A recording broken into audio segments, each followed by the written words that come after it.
This learning object is a production of Abu Dhabi Men's College, Center of Excellence for ICT and Learning Technology. Because I would like to have a world where you can have an ecosystem in every way. Like you can keep on living the way you do right now for an eternity. But I think that's pretty much impossible right now, because with the amount of people populating the world, it can't be done. But I hope that the big issues concerning like energy and poverty and all the misery around the world, I hope that those will be solved, and the inequities will be removed and balanced around the world. And can education help do that?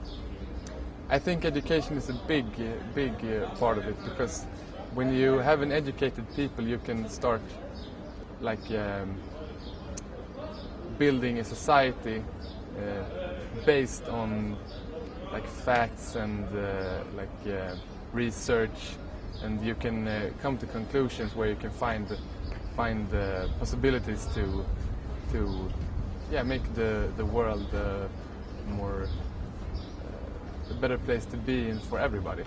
Okay, well, my name is Simon Mien, and I'm from Canada, and I study at Seneca College with a collaborative program with York University. I'm in the nursing program, and I'm here to experience the different cultures and the diversity of all the schools attending here, and the different exchange programs that are going on, the different type of people that we're meeting, and the programs are coming from, and the different ideas and issues that they have brought to this conference. And it's a great debate to either whether you have to give priority to economy or to environment. Because obviously economic development, especially the sustainable one, leads to environmental protection.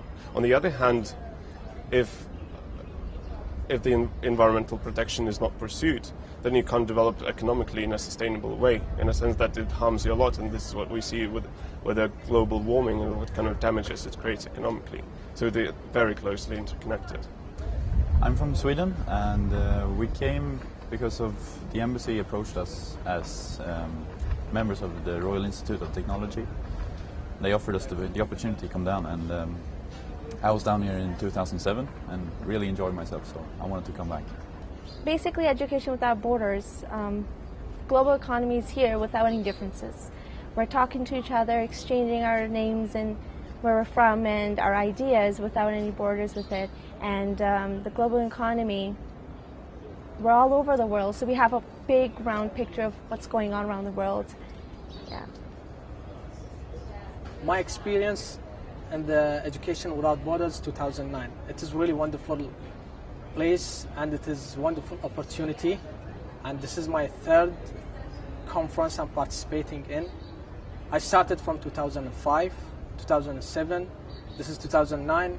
I started from being a coordinator in events. I end up being MC to welcome all the guests in 2009. This is a wonderful experience. I felt like I moved from stage 1 to a certain stage, and there's a lot more to go. The major idea that I got from this event is that, of course, it's only 3 days, and it's not that we're going to solve the problems in those 3 days. That would be too idealistic. But as Sheikh has mentioned in his speech, the main idea of getting friendships in this event and getting to know people is what we bring from that conference. And even if we don't reach for the solutions, this kind of contributes to us in the long run, because we have those friendships. At least we have an understanding of how people in other areas live, so that it's so much easier for us to communicate with them in the future. So whatever problems we're going to address in the future and whatever we do in our life, it's going to be so much easier. So coming back to the question, whoever of us is going to address either economic or environmental problems, those connections, or at least the intercultural understanding that we bring from this conference, is going to help us to solve those problems in the future for us, whatever we do. because when people come here, they bring along with them innovative solutions. Like we see that here has been a presentation about recycling of the environment, and people are just pursuing the object because there is need that every man has to act. It is not something that can be left to the governments, that can be left to the global community or only civil societies. Every person of the society is a stakeholder, so he must act. Sure, because it signifies that education is regarding awareness of the rights. So it must know no borders. If there would be, it is not only about geographical borders, it is not only about physical borders, it is like mental borders, that now is the time when various civilizations are standing at fault lines. There is need to make them aware, to make them realize that it's already too late. Reconcile your differences, and we can only do in this way that we try to explore the common grounds instead of differences, and we can explore common grounds only when we have our minds close to one another. When we do not have differences, we do not have created our borders between our minds. So it's very important. The title of this conference is very important. I get impressed by this title. My message is basically that we can all get together and share ideas throughout the world and make a difference, even though we're students. And being students, we have more of a, I would say, an open mind kind of experience, talking to people, relating issues, and discriminating those differences that we have. I'm going to describe this thing as a very exciting framework of intercultural communication, which not only allowed me to get to know United Arab Emirates, but most importantly, it allowed me to get to know the people of the world, which are really, really represented in the conference, given the diversity and the number of the countries that participants come from. So this is how I see it. It's a great framework for intercultural understanding. Well, the main thing that I appreciate with the conference is really the broadness and the diversity. You really get a feeling of other perspectives than your own, and issues that might not be of the biggest importance to yourself might be to someone else, and that kind of understanding of each other is essential.